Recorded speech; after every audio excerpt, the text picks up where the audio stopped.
Now, last night we brought you the first of a two-night series on the Mint nations. That's Mexico, Indonesia, Nigeria, and, of course, Turkey. Some say they are the world's new economic powerhouses. Each has promise, but also pitfalls that could jeopardize their economic potential. Tonight, Tony Waterman looks at Nigeria and Turkey. In recent years, Nigeria has been the darling of frontier investors. Yields are attractive, the currency steady, and thanks in part to oil, it's the only Mint nation running a current account surplus. But the key to its economic potential is demographics. The population is booming, and the average age just 18. The working age share of the population is going to be growing over time. Other things being equal, that means more consumption.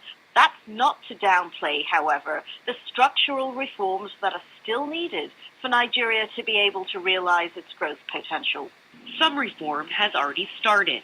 The country is opening itself to greater foreign investment and has eased restrictions on withdrawing money from the country. But corruption remains a problem. If you look at how much oil has been produced since the 1960s, Nigeria should be in a much more powerful position than it is today. Even today, there's very little to show in terms of the oil savings that have been accumulated over time. Nigerian entrepreneur Teofik Babayiju points to other challenges. Access to funds is a major challenge for young entrepreneurs. And also access to good infrastructure like power, which has remained a challenge. That brings us to Turkey, population 74 million. It's the smallest and the only non-commodity producer of the lot.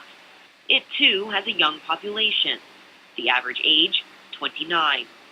Its strategic location between Europe and Asia has helped to nearly quadruple GDP, from $230 billion in 2002 to about $800 billion today.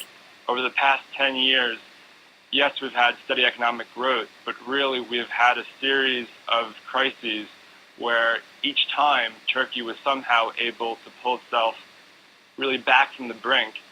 It's again a critical time for Turkey. Its large current account deficit makes it among the most vulnerable to U.S. tapering.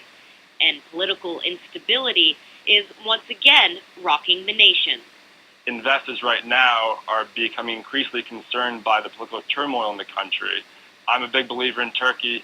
In the short term, there's a lot of concerns. Concerns Turkey will have to overcome to unlock its potential growth.